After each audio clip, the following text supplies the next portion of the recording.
I'm going to give you my top 12 tips for hopefully having successful difficult conversations. And we're going to go through them one by one throughout the video. So, firstly, is pick your battles and understanding that we don't have to have every single difficult conversation that comes our way. And it's about understanding when we want to do that, and taking on the battles that we think we can conquer, not just being weak and actually ducking some of the conversations, but understanding that we don't want conflict every day in our lives, and it's about picking the right battles that we feel are going to make the biggest difference, and also prioritizing when we do get to difficult conversation stage, prioritizing the conversations we have, but also prioritizing the content that we put in those difficult conversations. I think we can all think of probably conversations that we could have first thing on Monday morning, but actually we pick and choose when to have those battles and who to have them with. Secondly, then, linking to that, and number two is when to intervene. Now, we can all probably remember a time where somebody hasn't performed to standard and we could have jumped in and had that conversation immediately. But it's then thinking about, well, was that a one-off? Do I really need to intervene? Will things take a course of action naturally anyway? And one thing that I read in Sonia's book was talking about if I don't act now, will there be any change in the future? And do I have to act to make that change? And it might be sometimes you wait, you give it a day or a week or another cycle, depending on what type of a conversation you're having about, seeing if there's any impact, seeing if there's any change, and then maybe intervening at that point.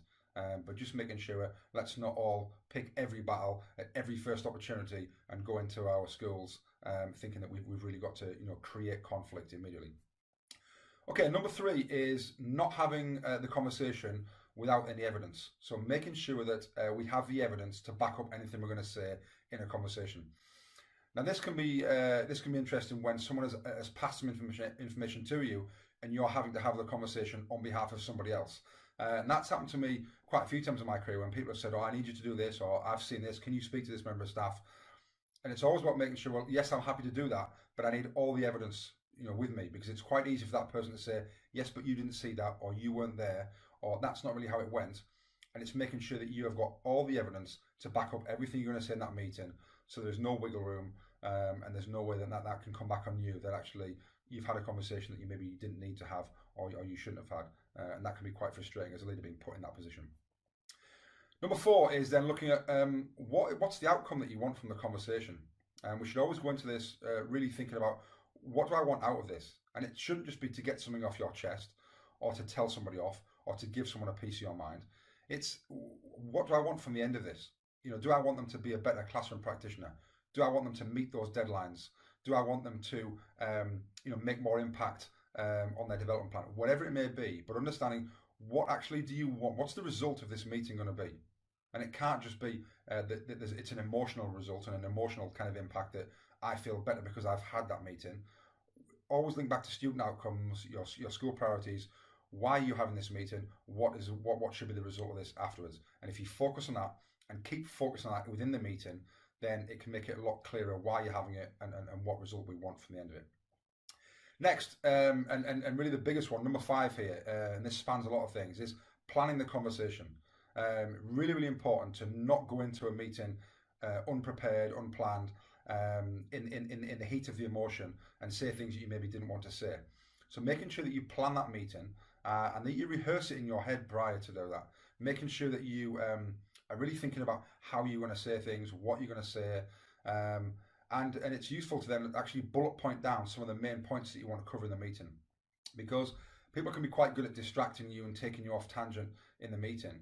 But having a set of bullet points that you want to cover in the meeting, you can always go back to that and go back to that point earlier about what's the outcome that we want. And no matter what happens in the meeting, you can then go back to your notes and go back to, yes, that's fine. However, we were talking about this. Or, okay, that's great. Let's move on to this next point. And that planning is absolutely crucial in making sure that your difficult conversation goes as well as you hope it can be. Okay, number six, again, linked in with the planning, is preparing your opening sentence. Now, this is really, really tough, because that opening sentence is probably what we all fear the most. How are we going to break the ice? How are we going to actually begin that conversation? And for me, if you think back to the first time that you ever at school had to potentially ask somebody out, it was horrendous, that getting those words out of your mouth and actually asking the girl, the boy, to go to the disco, to go to the dance, whatever it may be. It was really, really tough because that was that opening sentence that was going to break the ice. So it's important that we do it here and we look at actually physically writing down and scripting that opening sentence and getting the tone right and getting the message right. And not making it personal. Talking maybe about the fact that I didn't really want to have this conversation with you personally, but I feel I have to have it professionally. Things like that can actually soften the mood a little bit, so it doesn't feel like it's an attack from me on you, but actually it's a professional conversation we're going to have. So make sure you prepare that opening sentence and you script it and you rehearse it in your head. You know exactly what you're going to say. You know exactly how you're going to say it. Okay. Number 7, linked back to the last one as well, and it's about removing the person from the situation and focusing on the issue. Now, if you are having a difficult conversation with somebody who you trust as a close colleague or a friend, then actually this can be very, very difficult. And it shouldn't be seen as the fact that I have an issue with you or you are not doing something and therefore that's a slight on your character or your own person. Remove the person completely and focus on the issue. Is there a problem and is there an issue with their performance or any deadlines? And actually just talk about the issue. Don't talk about them. Just talk about what you are not very happy with, and that can make it very, very clear. It makes it very impersonal, and you can really get to the focus of things. Rather than it being something caught up in a personal dislike or a clash of personalities. Remove all that. Focus on the issue itself. Very, very clear. Okay, number 8. Thinking about what might their reaction be. So when you're planning this conversation and you're rehearsing it in your head, always think, what might they say? How might they react? What are they going to do? And then actually already thinking about, well, if they say this, I'm then going to react and say this. If they react like this, then this is what I'm going to do next. And you should never really be caught by surprise in a difficult conversation. Don't go into there thinking, oh, this will be fine, and I know what they're going to, and then suddenly the tears come on or they become aggressive. Actually, you shouldn't be surprised. You should have all of those different types of thoughts in your mind, and you should have a way forward for everyone. And then, you're not taken by surprise. You've got it planned. You know exactly what you're going to do for any situation. That's also really important because people will try and distract you. They will try and manipulate the situation. They may turn on the tears. They may try and bring in a different situation or talk about somebody else. And actually, it's about, well, yes, that's okay, that's fine. But again, thinking about the earlier point we talked about, let's get back to the focus. And here's what I want to talk about, not letting those things distract you. Okay, number 9 is thinking about the timing. And when we were talking about when to intervene, but it's also the exact time we're going to intervene.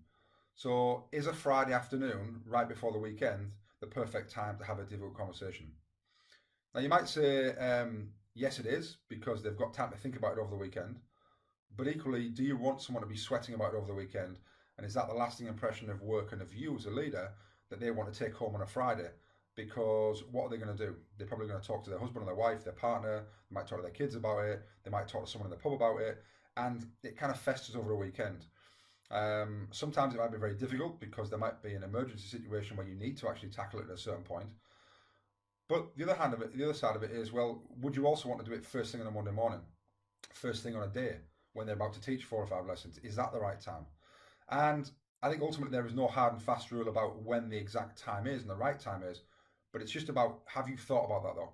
As long as you've thought about it and you've worked out when the best time is and you've planned for that, that should be fine. But not just because the time works for you and you've got a little gap in your diary on Friday afternoon at 3 o'clock before you go home and that works for you, because it certainly might not work for them. So make sure you think about the timing. Okay, next. Number 10 is thinking about the location. And as leaders, we all probably have our own offices, our own workspaces. And you might think, well, that's the perfect place to do it, is in my office. But I just want you to think about where else you might be able to do that meeting and why you might choose different locations. Coming into your office straight away sends the message that you're in the power, they're coming to you. And think about whenever you have been asked, either as a child or even now as a teacher, as a professional, as a leader, to go to a meeting in the head's office. It can be quite scary and it can be quite daunting, and straight away you're thinking, what have I done? What's going to happen? So again, it's fine to have the meeting in your office. I'm not saying don't, but just think about what message are you wanting to send. And do you want to go to them to ease that to start with if you know they're going to be worried about it? Do you want to bring them to you because you want to potentially lay down how serious the meeting is? And you might want to have that kind of seat of power. But then also thinking about even further, how are you going to structure the location? Do you want to be sat behind a desk? You know, what does that suggest to someone if you're behind your desk having a meeting with someone? Or do you want to bring your chair round and sit opposite them? You know, is that an easier and a more comfortable situation? And again, you might want to be sat behind your desk because you want to portray that image of power and because the meeting is quite serious and you might want to do that. But again, it's just thinking about if you haven't already thought about that and you are sitting behind a desk, what does that portray to the other person walking into the meeting? And how might they start the meeting off? Are they going to be more defensive? Are they going to be more aggressive? So it's thinking about, you know, where the chairs are, where the desk is, what type of room it is, and all those things to make sure you get the most out of that meeting. Okay, number 11, asking permission. We don't do this enough, I think, as leaders. And it's about saying, you know, are you okay to have this conversation? Are you ready to have this conversation? And not just catching someone on the corridor and saying, well, I need to have a conversation with you now. And actually, they might be quite flustered. They might not be prepared. They might be thinking about something else. And I think it's that courtesy and respect of when you do sit down with someone, are you okay to, are you okay to talk? Are you okay to have this conversation? Yes, okay, I'm fine, brilliant. Rather than, it's all on my terms, you will have this conversation with me now, this is on my terms, and we're going to do this. Again, straight away, it might start the conversation off on a bad foot. And lastly, number 12, making sure we agree the next steps at the end of the meeting. Hopefully you've thought about the outcome that you want, you've had a conversation, but actually, if nothing happens at the end of the conversation, all you've done is get something off your chest and feel better about yourself. If there's no improvement afterwards, then it's been a complete waste of time, energy, and emotions for everyone connected with a meeting in that room.